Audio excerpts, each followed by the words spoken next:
தென் தமிழகத்தில் பிரசித்தி பெற்ற 1000 ஆண்டுகள் பழமை வாய்ந்த திருத்தலமான தென்காசி மாவட்டம் மேற்கு தொடர்ச்சி மலை அடிவார பகுதியில் அமைந்துள்ளது அருள்மிகு குற்றாலநாதர் ஆலயம்.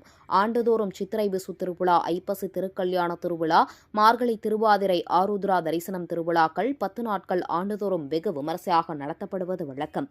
அந்த வகையில் இன்று சித்திரை விசி திருவிழாவை முன்னிட்டு குற்றாலநாதர் சன்னிதானம் எதிரே உள்ள கொடிமரத்தில் வேத மந்திரங்கள் முழங்க பஞ்சவாத்தியங்கள் இசையுடன் கொடியேற்றப்பட்டது.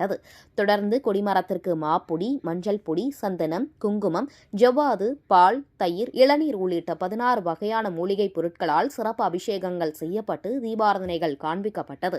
இவ்விழாவில் சிகர நிகழ்ச்சியாக 8ஆம் திருநாளான 12ஆம் தேதி திருக்கோவிலில் உள்ள மணிமண்டபத்தில் நடராஜ மூர்த்திக்கு பச்சை மலர்களால் அலங்காரம் செய்யப்பட்டு தாண்டவ தீபாராதனை நடைபெறும் என்று கூறியுள்ளனர். தொடர்ந்து 10ஆம் நாள் திருநாளான 14ஆம் தேதி விசு திருத்த வாரியம் நடைபெறும் என்றும் தெரிவித்துள்ளனர். இவ்விழா ஏற்பாடுகளை இந்து சமய அறநிலையத்துறை அதிகாரிகளும் கட்டளைதாரர்களும் செய்து வருகின்றனர். ஏராளமான பக்தர்கள் கலந்து கொண்டு சுவாமி தரிசனம் செய்தனர்.